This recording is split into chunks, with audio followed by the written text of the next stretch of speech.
ஒரு பெண்ணினத்தின் சார்பாக நிச்சயமா விஜய்க்கு மன்னிப்பே கிடையாது. அதுவும் அன்னைக்கு த்ரிஷா கூட்டிட்டு அவர் அந்த கல்யாணத்துக்கு வந்தது இந்த சூழல்ல வந்தது.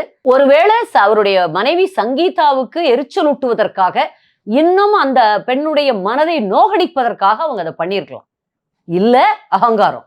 ஆமா நான் அப்படித்தான் பண்ணுவேன், அப்படித்தான் இப்ப என்ன பண்றீங்க பண்ணுவீங்க அப்படிங்கிற மாதிரி வந்திருக்கலாம். ஆனா அது எவ்வளவு பெரிய டிராபேக்கு.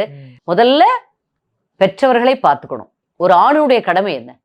பெண்ணுக்கு மட்டுமல்ல, ஆணுக்கும் கடமை இருக்கு. குடும்பத்தை பார்க்கணும். பெற்றவங்களுக்கு மரியாதையாவது கொடுக்கணும்.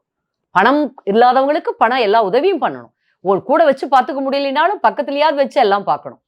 அவ்வப்பொழுது பணம் வேண்டியது இல்லை, அவங்களுக்கே எல்லாம் நிறைவா இருக்குன்னா அவங்களுக்கு உரிய ரெஸ்பெக்டையாவது நீங்க கொடுக்கணும். அந்த அன்பை காட்டணும்.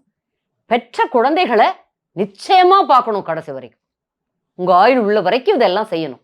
கட்டின மனைவிய பார்த்துக்கணுமா இல்லையா? அது லாங் பீரியட் வாழ்ந்த ஒரு மனைவிய வேற கண்டபடி போயிட்டு இருந்தா அது யாரா இருந்தாலும் மனைவி கேள்வி கேட்கத்தானே செய்வாங்க.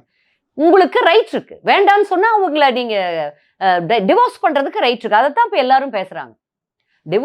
விவாகரத்து பண்ணிட்டு நீங்க கிளீனா அவங்களுக்கு எவ்வளவு கொடுக்கணுமோ எல்லாம் கொடுத்து செட்டில் பண்ணிட்டு நீங்க என்ன வேணாலும் பண்ணா கேட்க மாட்டாங்க. அது கொடுக்க மனசு இல்ல. ஏன் டைவர்ஸ் கொடுக்க முடியல? 1000 நிறைய தான் சம்பாதிச்சல ஒரு சப்ஸ்டான்சியல் அமௌண்ட் கொடுக்க வேண்டியது இருக்கும், பெருமளவு நிதி. அதனால கொடுக்க மனசு இல்லை.